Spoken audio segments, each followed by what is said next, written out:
Rain needles Windsor Castle's battlements, drumming a rhythm older than Magna Carta, yet inside the round tower the atmosphere is hotter than midsummer savannah.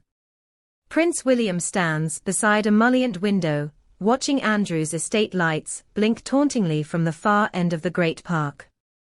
Royal Lodge glows like a defiant ember in drizzle, its 30 bedraggled rooms and moss-furred roof mocking every austerity speech the firm has made since the Sussex exodus.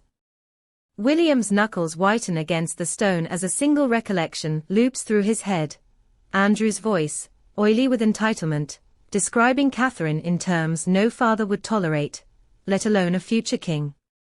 The insult was hissed years ago at a private shooting weekend, too much port, too little discretion, but its echo has gnawed William's temper raw.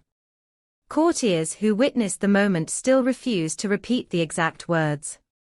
They only recall William's jaw turning granite hard, and the audible hitch in Kate's breath, before she excused herself behind a silver-embroidered marquee flap. After that, the relationship between nephew and uncle curdled beyond rescue. Andrew, flush from decades of unearned indulgence, barely noticed the frost. Today, the chill is lethal. A household divided. Privately, Charles sympathizes with his eldest son's fury, but reminds him that the monarchy cannot survive if every personal vendetta becomes public spectacle.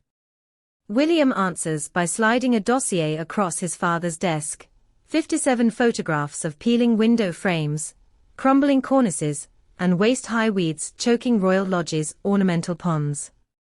At the back, one page stamped urgent, cost of full restoration, 2025 estimates, £7.9 million. Funds Andrew neither has nor intends to find.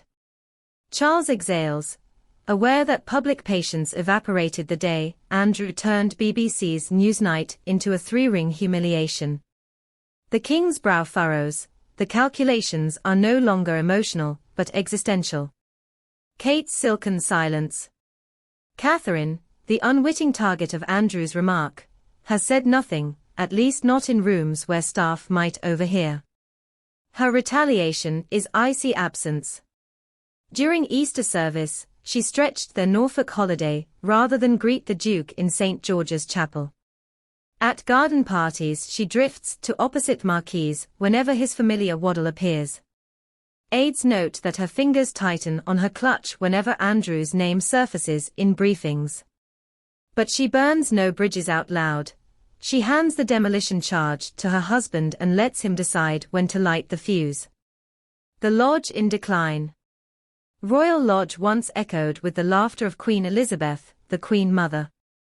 Now mildew colonizes its billiard room, while Sarah Ferguson's rescue dogs pad through corridors faintly smelling of antiseptic and lost prestige. Ferguson herself remains, technically a guest, shielded by old pension promises and a labyrinthine lease Andrew refuses to relinquish. He insists he is guardian of a legacy, yet neighbors whisper about unpaid roofers and gardeners dismissed mid-shift. When Windsor groundskeepers deliver their quiet report to William, ewes dying, plaster collapsing, he circles two sentences in red ink and writes one brutal question: if stewardship fails, does the crown condone rot? The book that lit the match. Enter entitled, The Rise and Fall of the Yorks, Andrew Loney's scorched earth biography. Chapter after chapter, it vivisects the Duke's finances, his friendships, his hedonistic evenings, that left PR teams clinging to smelling salts. Then comes the dagger, a source alleging Andrew's rude remarks about Kate, remarks so coarse the author withholds specifics for decency's sake. Overnight, the simmering feud erupts into full boil. Breakfast shows debate whether William will fast-track eviction. Social media vultures screech sympathy for the princess, while Republicans cheer the prospect of Andrew's belongings dumped on Windsor's North Lawn under tabloid flash. William's War Room. Inside Kensington Palace, a small cadre gathers, the Lord Chamberlain, a property law barrister, two comms strategists, and William himself.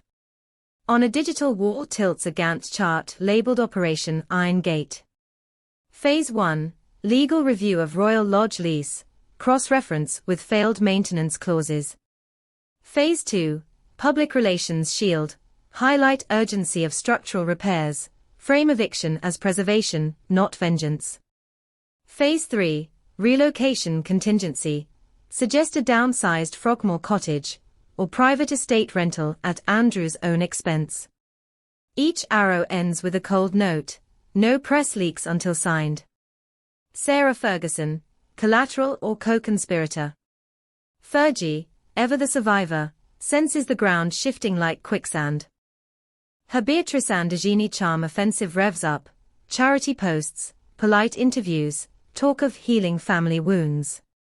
But aides to William murmur he loathes her proximity to Andrew's finances, and resents her free pass inside lodge gates. Catherine, they say, trusts Sarah even less since overhearing her call William's home renovation budgets Middleton middle-class makeovers.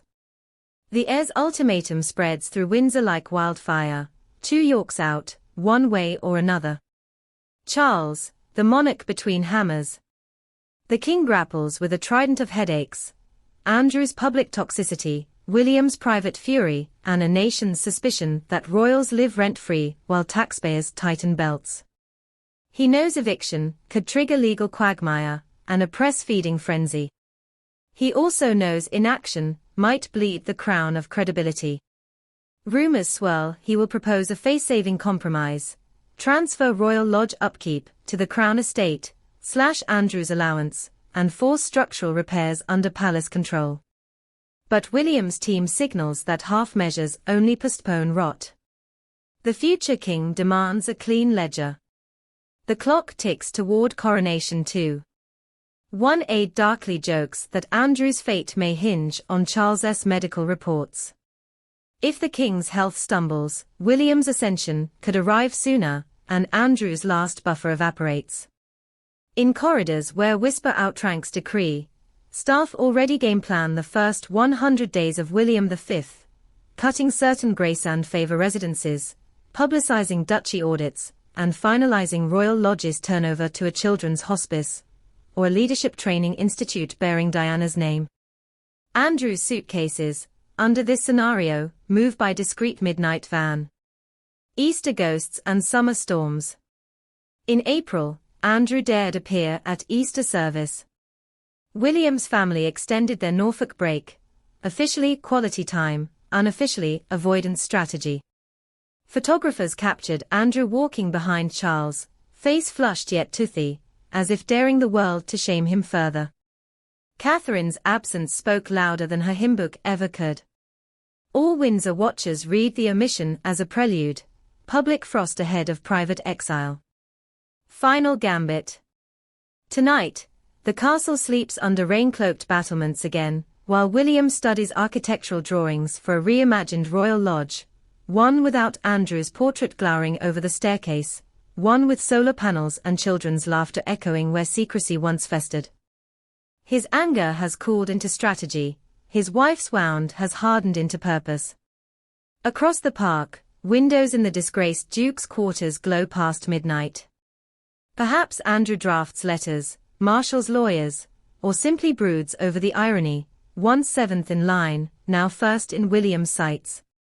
Catherine closes her laptop, the lamp gilds her profile. She hears distant thunder, whether from storm clouds or from William's inevitable decree, she cannot tell. But she trusts the resolve of a prince who defended her honor the moment an uncle's tongue forgot its leash. Let the rain fall, she thinks. We'll build something cleaner in the morning. The monarchy, bruised yet unbowed, stands at a hinge of history where rotten timbers splinter under the weight of insult. Either Royal Lodge will be cleared of its ghosts, or the future king will always view Windsor's skyline through a lens of unfinished vengeance. The clock moves, the echoes wait, and somewhere in the corridors, a new blueprint gains another red tick toward the day its doors open and the old ones slam shut forever.